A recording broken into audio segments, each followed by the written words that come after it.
വിദ്യാർത്ഥികൾക്കും പുതിയൊരു സ്വാഗതം. Calicut university second allotment degree പ്രവേശനത്തിന്റെ സെക്കൻഡ് അലോട്ട്മെന്റ് ഇന്ന് പ്രസിദ്ധീകരിക്കും എന്നാണ് പറഞ്ഞിരുന്നത്. അപ്പോൾ ഒരുപാട് വിദ്യാർത്ഥികൾ നമ്മുടെ കമന്റ് അയച്ചു. അല്ലാതെയൊക്കെ ചോദിക്കുന്ന സംശയമാണ്, എന്താണ് ഇത്ര വൈകുന്നത്?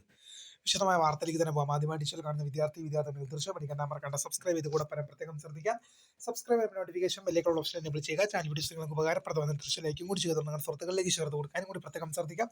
അതുപോലെ നമ്മുടെ ചാനൽ വാട്സ്ആപ്പ് ചാനൽ ജോയിൻ ചെയ്യാൻ ആഗ്രഹിക്കുന്നവർ വാട്സ്ആപ്പ് ചാനൽ ജോയിൻ ചെയ്യുക. അപ്പോൾ നമുക്ക് ഇതിനെ വളരെ പ്രധാനപ്പെട്ട കാലിക്കറ്റ് യൂണിവേഴ്സിറ്റി ഡിഗ്രി പ്രവേശനത്തിന്റെ ഭാഗമായുള്ള സെക്കൻഡ് അലോട്ട്മെന്റ് ഇന്ന് പ്രസിദ്ധീകരിക്കുമെന്നാണ് യൂണിവേഴ്സിറ്റി അറിയിച്ചത്. നിങ്ങൾ ഈ യൂണിവേഴ്സിറ്റി സൈറ്റിൽ വന്ന അഡ്മിഷൻ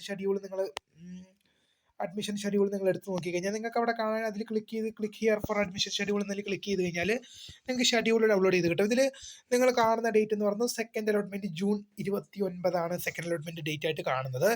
അപ്പോൾ എന്താണ് ഇത്രയും നേരമായിട്ട് വരാത്തതെന്ന് പല വിദ്യാർത്ഥികളും ചോദിക്കുമ്പോൾ ഇതുമായി ബന്ധപ്പെട്ട് നമ്മൾ രാവിലെ മുതൽ തന്നെ നമ്മൾ യൂണിവേഴ്സിറ്റിയുമായിട്ട് കോൺടാക്ട് ചെയ്യുന്നുണ്ട്. വ്യക്തമായ ഒരു സമയം അറിയാൻ വേണ്ടി, ഈ അലോട്ട്മെന്റ് എപ്പോൾ വരും, അലോട്ട്മെന്റ് എപ്പോഴാണ് വരുന്നത്, എത്ര മണിക്കാണ് ഏകദേശം നമുക്ക് പ്രതീക്ഷിക്കാൻ സാധിക്കുക എന്നൊക്കെ പറഞ്ഞ് നമ്മൾ നിരവധി സമയങ്ങളിലായിട്ട് നമ്മൾ യൂണിവേഴ്സിറ്റിയെ കോൺടാക്ട് ചെയ്യുന്നതാണ്. പക്ഷേ എന്നാലും അവരുടെ ഭാഗത്ത് നിന്ന് വ്യക്തമായ റെസ്പോണ്ട് ലഭിക്കുന്നില്ല എന്നുള്ളതാണ് വാസ്തവം.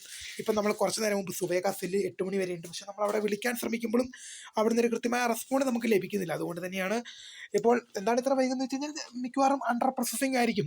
അലോട്ട്മെന്റുമായി ബന്ധപ്പെട്ട പ്രോസസ്സിംഗ് നടന്നുകൊണ്ടിരിക്കുകയായിരിക്കും. കാരണം വിൽ ബി ബാക്ക് സൂൺ എന്നൊരു വിൻഡോ ആണ് ഇവിടെ കാണിക്കുന്നത്. അതുകൊണ്ട് തന്നെ അലോട്ട്മെന്റ് വരും എന്നതിനാണ് നമ്മൾ പ്രതീക്ഷിക്കുന്നത്. തീർച്ചയായും നമുക്ക് കുറച്ചുകൂടെ കാത്തിരുന്ന് നോക്കാം. അപ്പോൾ പുതിയ വീഡിയോ കാണുന്നതിന്